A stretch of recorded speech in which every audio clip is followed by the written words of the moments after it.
कानपुर देहात के बरौली गांव की घटना ने उत्तर प्रदेश का माहौल गर्म कर दिया है। योगी सरकार से सख्त एक्शन की मांग के बीच पीड़ित परिवार ने मृतक मां बेटी का अंतिम संस्कार किया। मां बेटी की जलकर मौत हो गई थी और अब अंतिम संस्कार किया जा रहा है बिठूर में। कानपुर के बिठूर में दोनों की जो शव हैं उनकी अंतिम क्रिया की जा रही है। अंतिम संस्कार के लिए अग्नि उनकी लगा दी गई है। पूरे विधि विधान के साथ जो अंतिम क्रिया होती है उसको किया गया है। भारी पुलिस प्रशासन के सुरक्षा इंतजामों के बीच जिस तरह से ये घटना हुई थी बरौली गांव में, और जिला प्रशासन और पुलिस की टीम अतिक्रमण को हटाने पहुंची थी और उसके बाद प्रमिला दीक्षित और उनकी बेटी नेहा दीक्षित की इस अग्निकांड में जल करके मौत हो गई थी। दिल दहला देने वाले इस मामले में सरकार का एक्शन भी जारी है। आरोपी एसडीएम ज्ञानेश्वर प्रसाद को निलंबित कर दिया गया है, जबकि लेखपाल और जेसीबी ड्राइवर पहले ही हिरासत में ले लिए गए थे। गांव में मंडलायुक्त से लेकर आईजी कानपुर और एसपी कानपुर देहात ने डेरा डाल रखा है। सरकार बार बार भरोसा दे रही है कि किसी भी दोषी को बख्शा नहीं जाएगा। एक परिवार के 2 सदस्यों का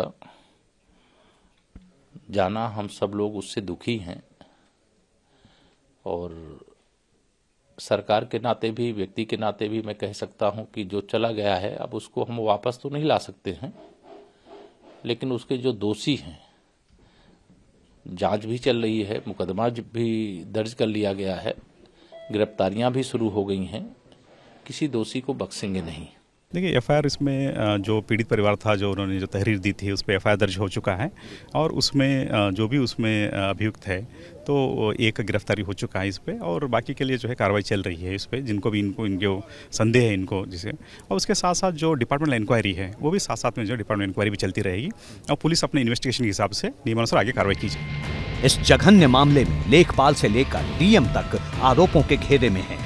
पीड़ित परिवार का दावा है कि कई बार बात करने की कोशिश हुई थी, लेकिन किसी ने एक बार भी बात नहीं सुनी। दोषी इसमें लेखपाल से लगा के डीएम तक है, हमारी कोई बातें नहीं सुनी गई है और ये हमारे गांव के 12 लोग दोषी हैं, क्योंकि उसमें एक गौरव दीक्षित हैं, उनके बुआ का पट्टा हुआ था, पट्टा वो अवैध है, क्योंकि इनका आदर्श नगर रावतपुर गांव में विवाह हुआ था, तलाक हुआ नहीं है, तो पट्टा होना नहीं चाहिए था। उसी पट्टा के चक्कर में ये जो है सब सांठ गांठ मिल के ये एक इसके पहले भी जो है हमारा मकान गिरा दिया गया। मंगलवार की रात पोस्टमार्टम के बाद परिजनों को मां बेटी के शव दिए गए थे। डिप्टी सीएम ब्रजेश पाठक ने खुद पीड़ित परिवार से फोन पर बात की थी, लेकिन अब इस घटना के बाद सरकार के भीतर से भी तल्ख आवाज निकलने लगी है। कानपुर से भाजपा विधायक अभिजीत सिंह सांगा ने उन अधिकारियों पर बुलडोजर चलाने की मांग की है जो निरंकुश हो चुके हैं। ऐसे अधिकारियों को, ऐसे कर्मचारियों को जिनके अंदर मानवीय संवेदना शून्य हो चुकी है, उनको चिन्हित करके निश्चित रूप से पूरे प्रदेश में एक अभियान चलना चाहिए और इस तरह की कार्रवाइयाँ होनी चाहिए। सीएम साहब की मंशा, इच्छा, इस सरकार की मंशा, इच्छा यही है कि हर गरीब के साथ अन्याय हो, किसी के साथ अन्याय ना हो। लेकिन जहाँ पे प्रशासनिक तंत्र गड़बड़ कर रहा है, जहाँ पर इस तरह की शिकायतें आ रही हैं, निश्चित रूप से सबसे पहले बुलडोजर ऐसे कर्मचारियों के ऊपर, ऐसे अधिकारियों के ऊपर चलना चाहिए। उनके द्वारा जहां पर गलत किया जा रहा है उन पर कार्रवाई की जानी चाहिए। लोगों में इस घटना को लेकर किस कदर गुस्सा है, इसका एक वीडियो भी सामने आया। जब मृतक मां बेटी का रात के वक्त पोस्टमार्टम हो रहा था, तब मंत्री प्रतिभा शुक्ला और उनके पति अनिल शुक्ला वारसी वहां पहुंचे थे, जिनका कुछ लोगों ने विरोध किया और नौबत हाथापाई तक आ गई। मंत्री के पति अनिल शुक्ला वारसी ने युवक का गिरेबान पकड़ने की भी कोशिश की। इस दौरान मंत्री प्रतिभा शुक्ला के सामने उनकी ही सहयोगी ने हाथापाई करने वाले युवक को भद्दी भद्दी गालियां दी। जिस वक्त ये हाथापाई हो रही थी, तब अपर पुलिस अधीक्षक के साथ कई पुलिसकर्मी भी वहां मौजूद थे।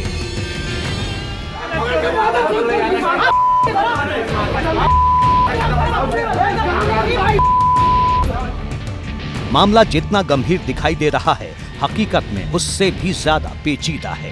कानपुर देहात का ये अग्निकांड अब हाई कोर्ट की दहलीज तक पहुंच गया है।